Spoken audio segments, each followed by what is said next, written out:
les irrégularités dénoncées lors des scrutins du 20 décembre, on dénomme également les violences faites aux femmes et aux jeunes filles.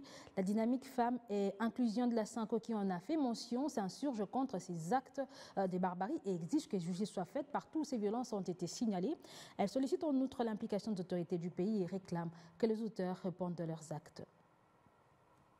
La dynamique femmes et inclusion, un programme de la Commission épiscopale justice et paix de la Synco, plateforme regroupant les femmes de tous les horizons, confessionnels et non confessionnels, réseau d'associations et d'organisations œuvrant pour la promotion de la femme, a été choqué par les vidéos partagées ces derniers jours dans les réseaux sociaux, montrant une femme en train d'être battue, déshabillée, et une autre d'un certain âge par surcroît être dénudée par les hommes.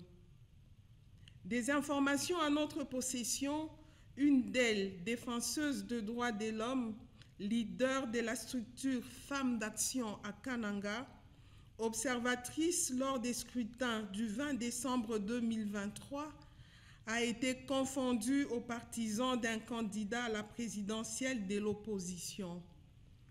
Elle a été agressée, dénudée dans la commune de Kananga, plus précisément au quartier Apollo.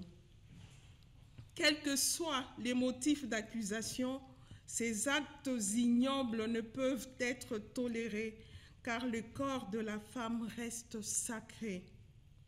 Nous, les femmes de la dynamique Femmes et Inclusion Synco SCC, réunies en ce jour, nous nous levons pour dire non aux violences faites à la femme avant, pendant et après la période électorale.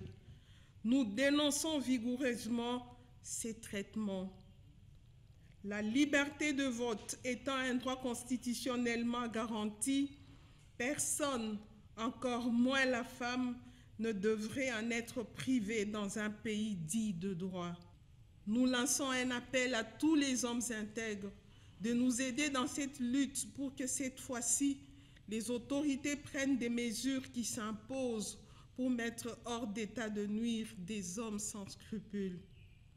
Puisse l'Emmanuel, Prince de la paix, venu restaurer notre dignité humaine, nous accompagner dans cette lutte pour la justice et le respect de tout être humain.